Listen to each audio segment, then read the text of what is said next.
안녕하세요. 오지훈 국어정원의 오지훈 선생입니다. 자, 오늘은 EBS 수능 특강 인문예술 세 번째 지문을 가지고 지문 해설 및 문제풀이를 해보도록 하겠습니다.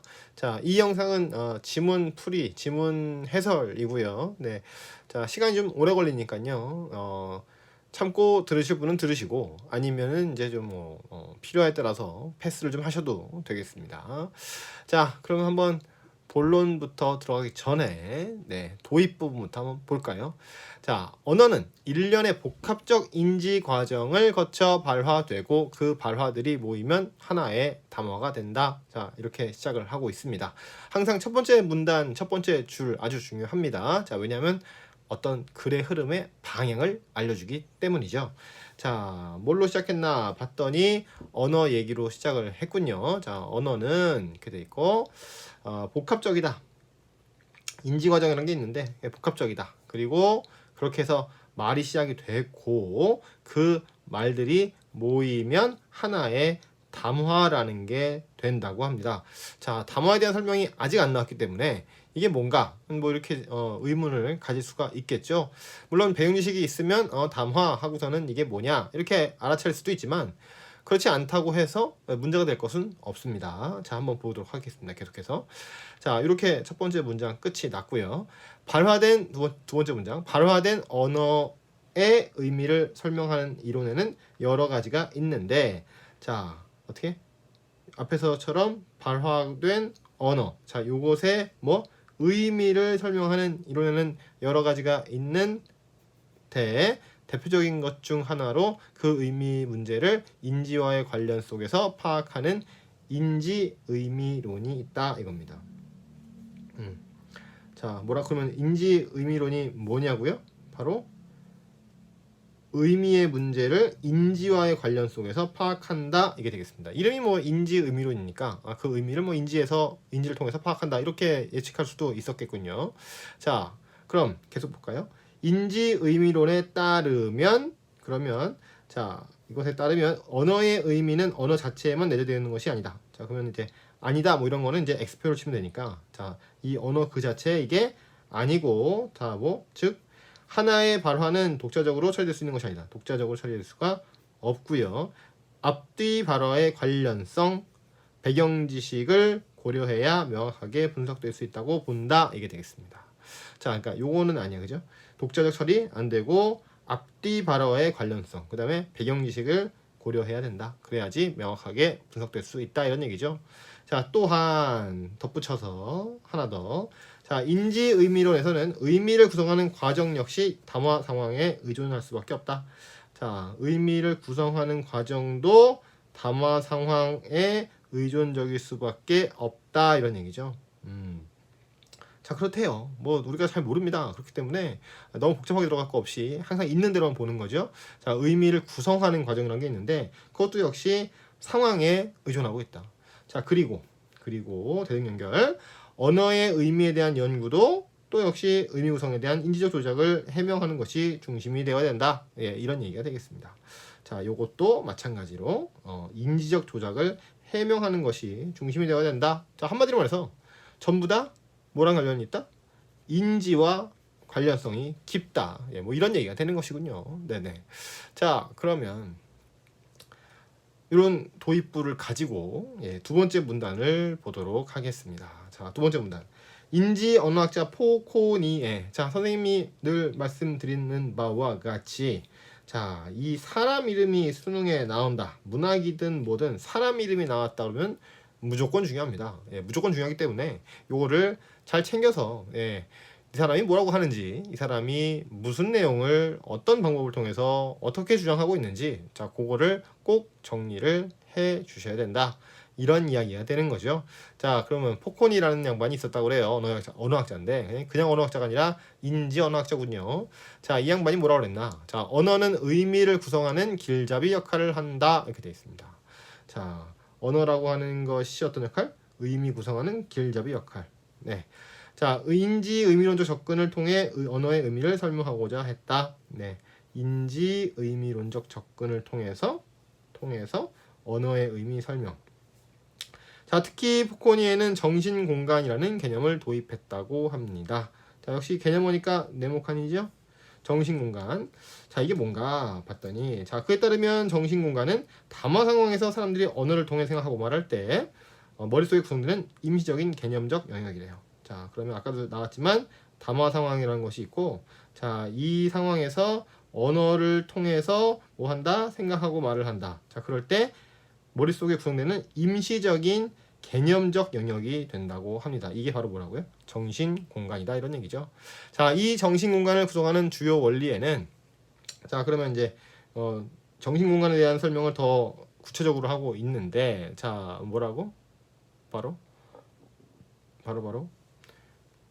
주요 원리에는 공간, 구축소, 요소, 특성과 관계가 있다고 합니다.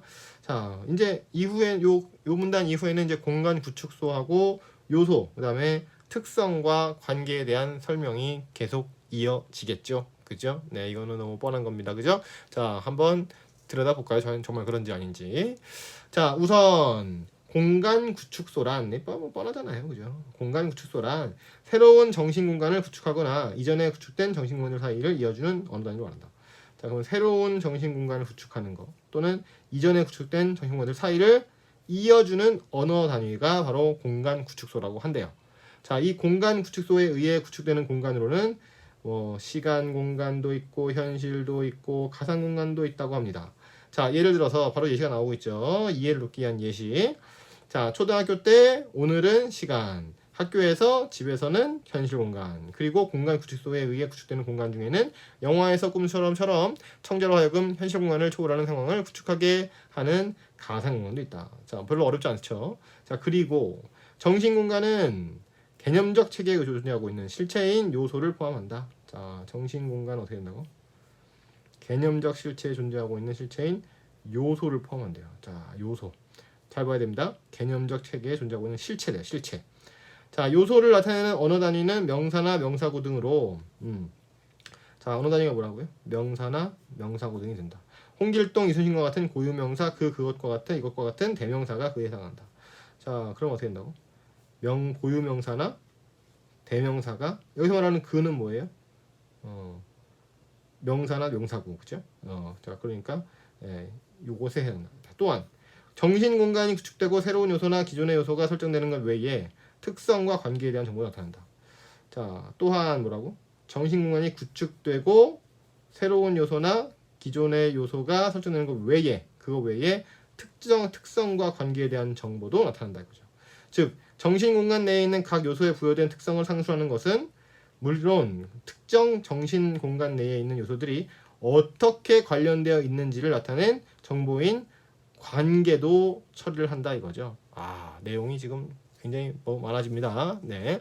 자, 그러면서 예를 들어서 자, 예시를 들어주고 있죠. 뭐라고 그러나 볼까요? 자, 영화에서 마녀가 유니콘을 타다라는 발화를 정신 공간의 개념을 도입해서 표현한다면, 자, 그림과 같이 그림 여기 있습니다. 자, 이 담화에서 영화에서라는 가상 공간은 그죠? 공간 구축소에 의해 구축된 공간이 되겠죠. 정신 공간은 대개 원을 사용한다. 아, 그럼 이제 여기가 정신 공간이구나. 그죠? 자, 표시하고 이 정신 공간에 영화 공간이라는 명칭을 붙이는데, 자, 이것은 이 정신 공간이 영화 내의 세계를 표상한다는 것을 보여주기 위한 것이다. 정신 중에서 어디? 영화다 이거죠. 자, 그렇게 하는데, 자, 이것은 이 정신 공간 영화 내의 세계를 표상하는 것을 보여준다. 그리고 마녀와 유니콘, 그죠? 마녀와 유니콘이라는 두 요소가 각각 A랑 B로 되어 있습니다. 예. 정신 공간에 도입된다. 여기서 마녀와 유니콘과 같은 요소 정보 외에 관계 정보도 나타내야 된다. 즉 A랑 B가 어떤 관계냐 이런 얘기죠. 그죠? 자, 즉 A와 B의 관계를 나타내는 타다를 관계 정보의 타깃틀로 표현해서 별도로 표현하는데 여기 써 있죠. 타깃틀. 그죠? 자, 이 관계는 탄실체와 태운실체를 구분할 수 있으므로 탄실체, 누가 탔냐, 그리고 누가 태웠냐, 그죠? 태운실체라는 정보를 함께 기술한다. 자, 만약 주어진 발화가 영화에서 마녀가 사나운 유니콘을 타다 였으면 유니콘의 특성은 뭐다고? 사납다. 그리고 그리고 가야 된다. 사납다라는 특성도 나란히 써줘야 된다. 이런 얘기가 되는군요.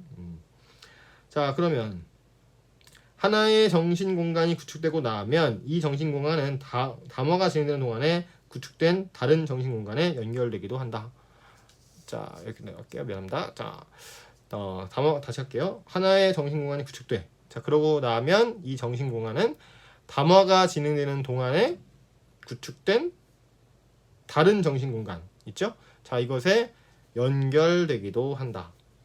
담화상의 특정 시점에서 기준이 되는 정신 공간을 거쳐 기저 공간이라고 한다. 자, 담화상의 특정 시점에서 기준이 되는 정신 공간을 기저 공간이라고 하는데, 자, 이것이 담화가 행됨에 따라 여러 정신과 연결을 이루며 정신공간은 더욱 확장된다. 그러니까 하나만 있는 게 아니군요, 그죠? 여러 가지 정신공간들이 있고 그것들이 이제 점점 더 늘어나기도 하고 확장이 되기도 한다, 이런 얘기입니다. 자, 이때 연결고리가 되는 것이 연결자. 그러니까 이제 여기 이 글에 따르면 이 정신공간이 여러 개 있을 거 아닙니까, 그죠? 그러면 이제 요것들을 연결해 주는 것이 필요한데, 자, 이 연결해 주는 애가 누구라고요? 바로 이름하여 연결자라고 한다, 이런 얘기죠, 그죠? 자, 서로 다른 정신 공간 내에 있는 요소들 중에서 동일 대상을 의미하는 연결자에 의해 정신 공간들은 서로 연결된다. 자, 그렇습니다. 포코니에는 담화 내에서 이러한 정신 공간이 끊임없이 생성되고 상호작용함으로써 의미가 생성된다고 본다. 그러면 이제 문제에서 뭐 정신 공간은 하나만 있는 것이다, 이런 식으로 제시를 하면 걔는 틀린 게 되겠군요, 그죠? 여기 뭐라고 그랬다고요? 끊임없이 생성이 되고 또 상호작용을 하니까, 그러면 역시 서로 관련이 없다, 뭐 이런 식으로 상호작용을 하지 않는다, 이런 식으로 진술하게 되면 틀린 게 된다, 이렇게 볼 수가 있겠습니다. 네. 자, 그럼 다음 문단 보실까요? 제임스 본드는 스파이다. 전쟁에서 그는 해군이었다. 라는 담화를 가정해보자. 첫 번째 발화에서 공간 구축소에 의해 구축되는 공간은 명시적으로 드러나 있지 않다. 네, 이게 무슨 말입니까? 자, 첫 번째 발화가 이거죠? 스파이다, 그죠? 자, 근데 당연히 제임스 본드는 스파이라는 얘기이기 때문에 이 공간에 대한 얘기가 없죠. 자, 하지만 제임스 본드가 나오는 영화의 허구의 인물이라는 배경 지식에 의한다면 공간 구축소에 의해 구축되는 공간은 영화 공간이라고 볼 수가 있다. 그쵸? 자, 이게 제임스 본드는 007이라는 영화에서 나오는 주인공 이름이지 라는 게 있으면 그게 이제 그 공간 구축소에 의해서 구축되는 공간은 영화 공간으로 볼 수가 있겠죠. 자, 반면은 삼각형을 쳐줘야 되겠죠. 왜냐? 반대니까요. 대조하니까 중요한 부분이 되겠죠.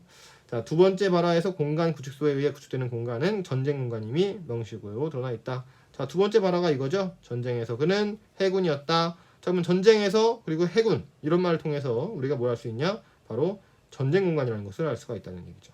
자, 사실 두 발화를 다 각각 떼어놓고 보면 각각은 별개의 정보를 담은 발화가 된다. 하지만 제임스 본드가 그와 연결된다고 보면, 즉 제임스 본드는 곧 여기서 말하는 그다, 이렇게 연결이 된다고 본다면, 자, 그렇게 된다면 어떻게 돼? 발화의 내용은 해석이 달라지게 된다.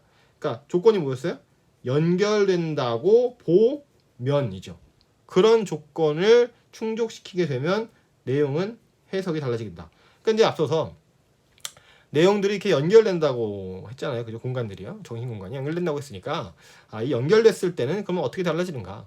각각으로 존재했을 때는 어떻게 다르고 이 두 개가 연결됐다고 봤을 때는 무엇이 어떻게 달라지는가? 요거를 설명하고 있다는 것입니다. 자, 그러면 당연히 출제 포인트가 될 수가 있겠죠. 네. 자, 두 발화가 제임스 본드와 그라는 연결자에 의해 연결되기 때문이다. 그렇습니다. 연결자 개념도 나왔죠.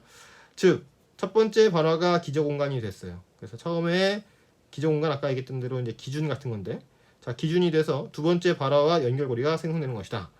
자, 이렇게 연결자가 존재하는 정신 공간의 경우 정신 공간끼리는 점선, 정신 공간끼리는 점선, 연결자는 실선, 이렇게 표시가 되는데, 자, 연결자에 의해 연결된 요소들은 독립적으로 해석되지 않고, 그죠? 자, 연결된 애들은 어떻게? 독립이 아니고요. 자, 연결자에 의존해서 각 정신 공간에 제시되는 정보들을 함께 고려해야 된다. 자, 그렇습니다. 연결자에 의해서 연결된 요소들 독립적이지 않고요. 연결자에 의존해서 각 정신 공간에 제시된 정보들을 함께 고려해야 된다, 이거죠. 왜냐면 연결돼 있으니까. 자, 즉 그에게는 해군 외에도 스파이라는 정보가 추가적으로 연결돼 있다 이거죠. 자, 여기 다시 보시면 그지? 자, 제임스 본드 스파이다. 전쟁에서 그는 해군이었다. 그러면 그는 스파이고 그는 제임스 본드고 이렇게 되는 거죠. 또 제임스 본드는 전쟁에 나간 적이 있었고 제임스 본드는 그때 해군이었다라는 얘기가 또 이게 되는 겁니다. 네, 그렇습니다. 자, 그러면서 이를 고려하여 담화의 의미를 해석해야 한다는 것이다. 자, 이것이 이제 이 지문, 예술, 인문예술 세 번째 지문의 주요 내용이 되겠습니다. 자, 그래서 이제 문단별로 내용을 좀 간추려 보면요. 자, 처음에는 우리한테 담화니, 그죠? 담화니 뭐 이렇게 인지 의미론이니 이런 것의 정의에 대해서 개념에 대해서 설정을 해줬고 어떤 것인지 알려줬고요. 자, 그 다음에 두 번째 문단에서는 포코니에라는 양반이 나와서 이 언어가 의미를 구성하는 길잡이 역할을 한다 이렇게 하면서 인지 의미론적 접근을 통해서 언어 의미를 설명했다는 얘기를 했고 그 주요 원리는 공간 구축소 요소 특성 관계라는 것이 있는데 그것에 대해서 그 다음 문단에 공간 구축소에 대한 얘기를 했고 또 다시 이 공간으로는 시간, 현실, 가상 공간이 있다. 자, 이렇게 얘기를 했고요. 자, 그런 다음 그래서 이제 쭉 설명을 다 해줬고 자, 그렇게 해서 바로 그 다음 문단에서 예시를 들어줬죠, 그죠? 영화에서 마녀가 유니콘 탄다 이거 해가지고서는 앞에 있는 이 주요 원리를 설명을 해줬습니다. 자, 그런 다음에 그 다음 문단에서는